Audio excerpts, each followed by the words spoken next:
madilim na gabi. Isang tahimik na baryo at isang aso kumakagat, hindi dahil sa gutom, kundi dahil sa pag-uutos ng isang mas malalim na kasamaan. Ito ang hindi mo alam ahim, ang rabies ay maaring hindi lang basta sakit. Isa itong sumpa, isang sinaunang forma ng possession. Kapag tinamaan ka ng rabies, nagbabago ka.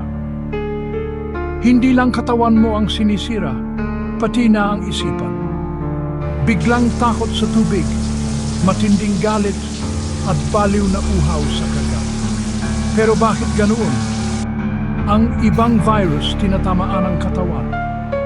Pero ang rabies, diretso sa utak. Hinahak nito ang central nervous system. Triumphize at pinipilit kang maging isang hayop.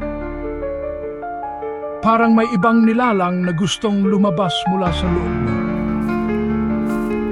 Hindi ka basta may sakit, ginagawang tagapagdala ka ng kagat ng kadiliman. Noong unang panahon, ang mga taong nagkakasakit ng rabies ay tinatawag na sinapian. Sa Europa, tinuturing silang mga werewolf. Sa Pilipinas, sinasabing sila'y tinamaan ng sumpang itim, isang multong hayop na sumasapi sa mga ligaw na kaluluwa at ginagawang halimaw. At pansin mo ba, hindi agad-agad sumusulpot ang sintomas. Tahimik itong nananahimik sa loob ng katawan mo. Araw, linggo o buwan.